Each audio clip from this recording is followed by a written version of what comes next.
emotional healing, it's very, very essential and crucial for everyone because it's the foundation of how we relate in our daily lives. And how we relate in our daily lives will determine how much help we can find to fulfilling our purpose as a woman, as a wife, as a mother, as a career person, as a leader. Hello, my transform ladies. Welcome back to Moment of Growth and Transformation with Tosin Opeoluwa. I'm a mental health professional and a certified transformation coach.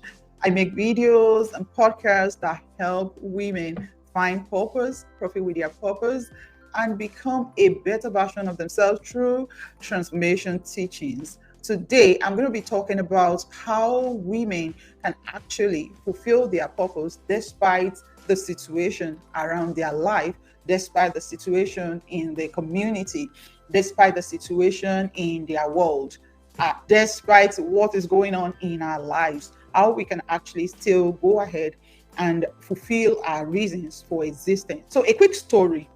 As a kid, I'm always very anxious and I'm always thinking about, oh, what am I going to eat? Because sometimes we have to go to school and we don't have enough. And so we feel, oh, am I going to get food by the time I come back? So that was a big issue for me as a child. So I grew up with lots of anxiety, and something happened during the pandemic. And I remember as a child, even when I'm anxious about everything, my mom will say, don't worry. My brother will give me a scripture. My brother sings that scripture to me every time. And I'm going to be talking about that scripture very soon in this podcast. So the pandemic hits, and during the pandemic, everywhere was locked down and my passport has expired. And as an international student, if you can't work, you can't pay your school fee, and you can't pay your school fee, you probably will lose your status in the United States. And if you lose your status, you might have to go back home.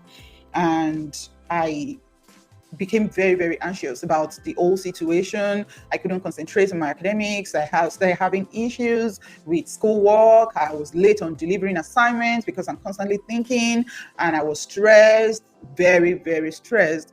And I could hardly pray by myself, but I joined prayer meetings here and there, but I was losing it in my place of personal prayer with God and personal relationship with God. And it was so much, the stress was really, really much this season. And I do not, I just, the only thing I could think of is to actually call the school counseling unit and say, hey, I'd like to see a psychiatrist. So I spoke with the psychiatrist. I discussed everything I was going through, the anxiousness, the panic attacks and all that. And the psychiatrist said, look, what you're going through is only situational. So you're not qualified for any diagnosis. All I would tell you right now is go and think about what you want to do about your situation. Because even if I give you a medication, it's unnecessary because it won't change your situation.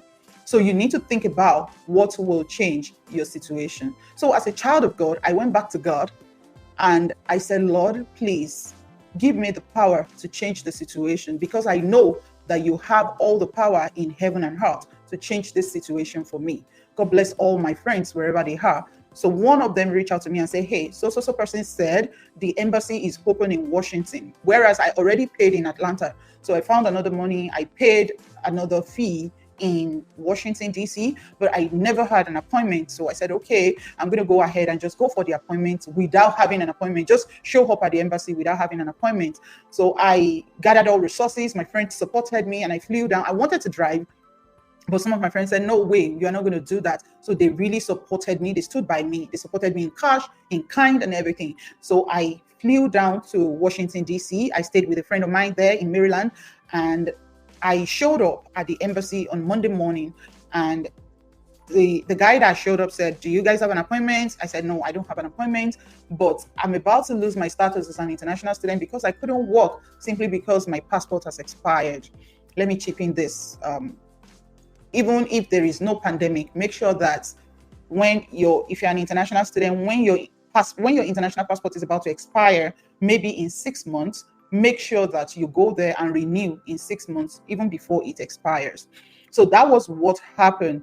At the end of the day, God showed up for me. I got my passport in 3 days. Before the end of that week that I got my passport, I started walking, and from one victory to another, and the rest is history.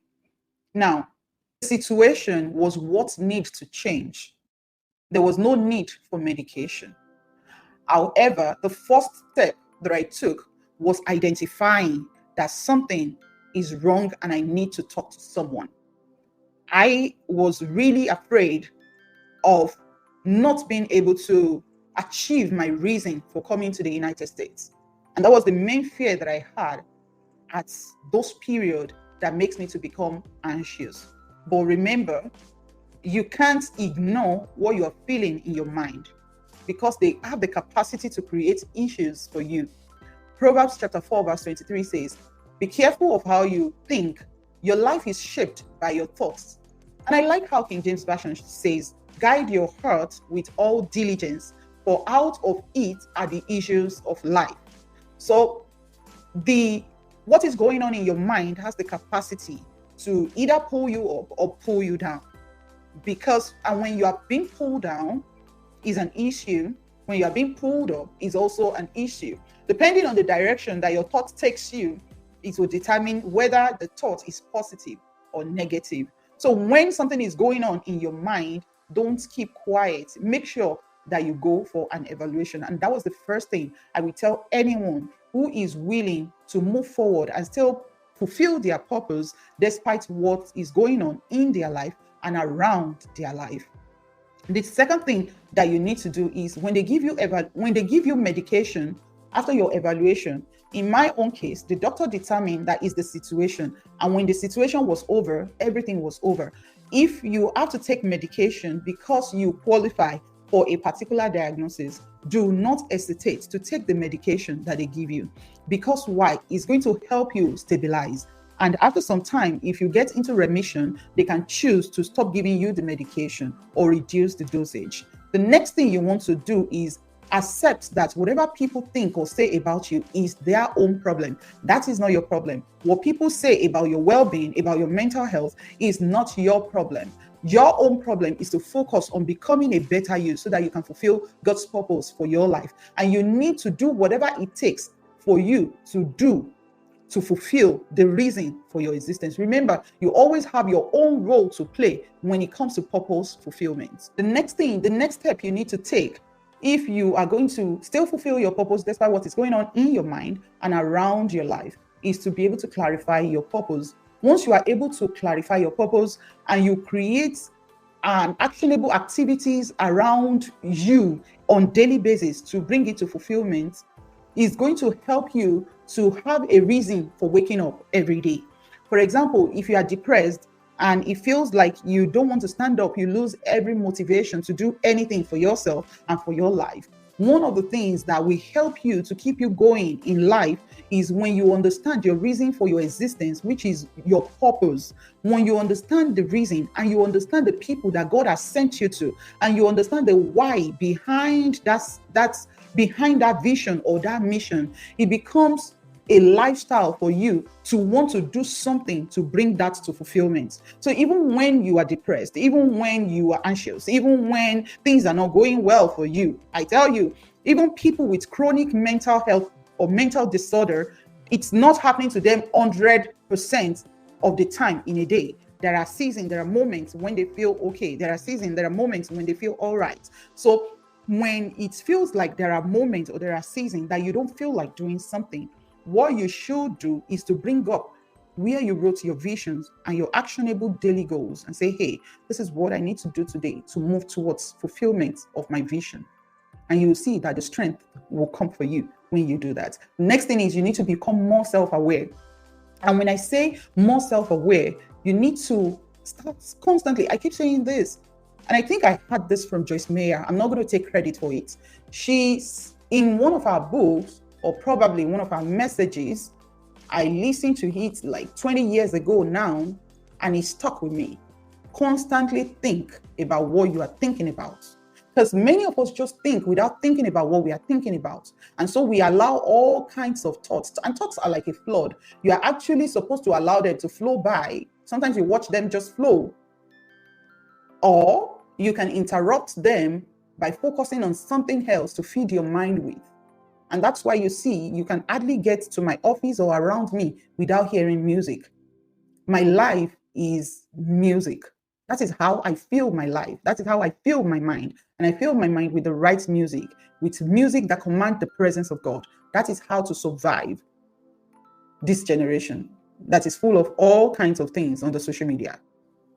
The next thing you want to do, you need to learn to breathe. When situation feels like, how am I going to do it?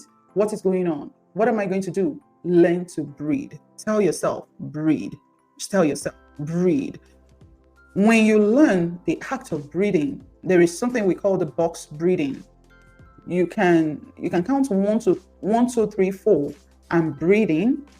You count to 1, 2, 3, 4 and hold your breath. Then you also count to 1, 2, 3, 4 and release your breath. And it doesn't take so much. I just did it. So you can keep doing that and you can repeat that like 5 times, like 10 times till you do it. You can do it every 5 minutes. You realize that when you redirect your thinking to your breath, because actually God factor is your breath. So when you redirect your thinking to your breath, it's going to be hard for you to think about something else when you're focusing on your breath. So that's why it's very important for you to learn to breathe. The next thing you want to do is to find an accountability partner. There is a course that I took some time ago, and I started teaching people on wellness recovery action plan. We call it RAP. So in RAP, one of the things we teach people when they are packaging their wellness toolbox is for them to be able to have someone, 1 or 2, 3 people that they can call when they notice that they are in crisis or they are about to get into crisis. Nobody is 100% of the day, no matter how bad their mental health is, they are not in crisis 24/7, but they know when it's about to happen, they can always contact people that could support them in such season. The next thing you want to do is to, if you are a Christian, is to learn to meditate upon the Word of God. The Word of God is quick and powerful. It's sharper than any two-edged sword, and it has the power to divide asunder. And see, when it comes to mind, like I said the other time, one of the reasons why I started, teaching emotional healing. I have a book, 7 Steps to Emotional Healing, that I wrote after I came out of that pandemic circumstance. It's actually free. Is on Okada Books. I think it's also on Amazon. You can always find the book there. Emotional healing, it's very, very essential and crucial for everyone because it's the foundation of how we relate in our daily lives. And how we relate in our daily lives will determine how much help we can find to fulfilling our purpose as a woman, as a wife, as a mother, as a career person, as a leader. So after you have learned to meditate upon the Word of God, it helps your mind. I love the scripture, and I'm going to be reading Amplified. 1 Corinthians 2:16. For who has known the mind and purposes of the Lord, so as to instruct him? But we have the mind of Christ, in brackets, to be guided by his thoughts and purposes. We have the mind of Christ. So if we have the mind of Christ, I want you to embrace the fact that you have the mind of Christ. So your mind can function accurately. Whatever cannot be found in the mind of Christ should not be found in your mind. So when the enemy come like a flood to bring mental illness to you, you are going to stand up and say, hey, whatever cannot be found in the mind of Christ cannot be found in me. But this comes with consistency in meditating upon the Word of God. If you are weak already and your mind is weak already, you have not loaded your mind with the Word of God, with prayer, with meditation, with understanding, with revelation of what God says about you. It's going to be difficult for you to combat those thoughts that will be coming like a flood. And so it's difficult for you to raise standard against them. So they capture you already. And so your mind is overwhelmed and you are not even aware. But if you are able to catch them and you are aware, then you're going to begin to speak life into your mind and say, whatever that cannot be found in the mind of Christ should not and will not be found in my life. See, the devil has come to steal, to kill, and to destroy. But Jesus Christ, he has come to give us life. Anything that the enemy wants to steal from your mind is stealing it for one reason. He's stealing it for one reason, so that you will not fulfill your God's-given purpose. Only the person that have a sound mind that can fulfill the purpose of God. People can still be on the wheelchair and still fulfill their purpose. People can still not be able to see and still fulfill their purpose. But somebody whose mind is not functioning cannot fulfill purpose. And that is why you see the enemy attacking people's mind today in our generation. And you and I have the power and the capacity to destroy that yoke because we have the mind of Christ. Philippians chapter 4 verse 6. I love this scripture. And it's the scripture I told you that I'm going to come back to. My brother always sing this scripture to me. Don't worry about anything. And I think this is good news. Don't worry about anything, but in all your prayers, ask God for what you need. Always asking him with a thankful heart. King James Version says, be careful for nothing, but in everything, with prayer of thanksgiving and supplication, make your request known unto God. I love verse 7 so much. The next thing that will happen to you is that the God of peace, King James says the God of all peace, the God of peace, which is far, and God's peace, which is far beyond human understanding, will keep your heart and mind safe in union with Christ. Because you have the mind of Christ. But the mind of Christ cannot be activated in your life until you do something. And what is that thing? Verse 6, you stop worrying about everything, but rather engage in prayer of thanksgiving and supplication. And God, in his infinite mercy, will return to you and give you peace. In those situations that I mentioned during the pandemic, every solution that I had to all situations, your home might be different, let me know. But every situation that I've been through in life, the only way by which I have solution for them is by listening to God's instruction when I stop worrying. Not until you stop worrying, you can't have solution to the challenges you're going through. Be still and know that he is God. God is always there for you to prove himself as God in your life and situation, to fight for you and war against anything that will not allow you to fulfill your purpose. But because your mind is always going north, south, west within seconds, it's hard because you did not settle. Once your mind settles, it becomes easier for the Spirit of God to brood on what you are thinking about. Remember, you have to be thinking about the right thing. You have to be guiding your heart with all diligence so that issues of life that are positive will be able to come out because you will allow God to brood on your thoughts, and then he can give you direction and solutions will begin to come for what you're going through. Without doing that, it's going to be hard for you to enjoy peace. And when you don't have peace, you can't have direction. So let's talk about this. There's this particular verse that I love, and is the last thing I'll be talking about today.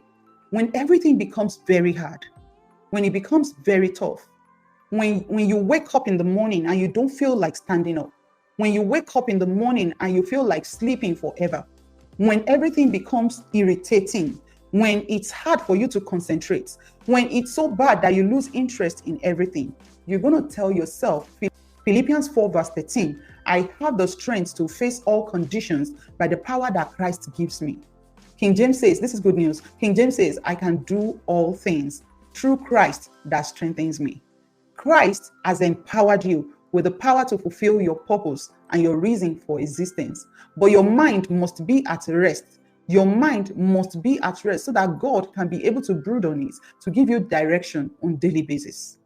I hope this helps someone. Till I come your way again, keep becoming a better you, because things work when we work it. And I'll see you in the next podcast episode. Bye for now.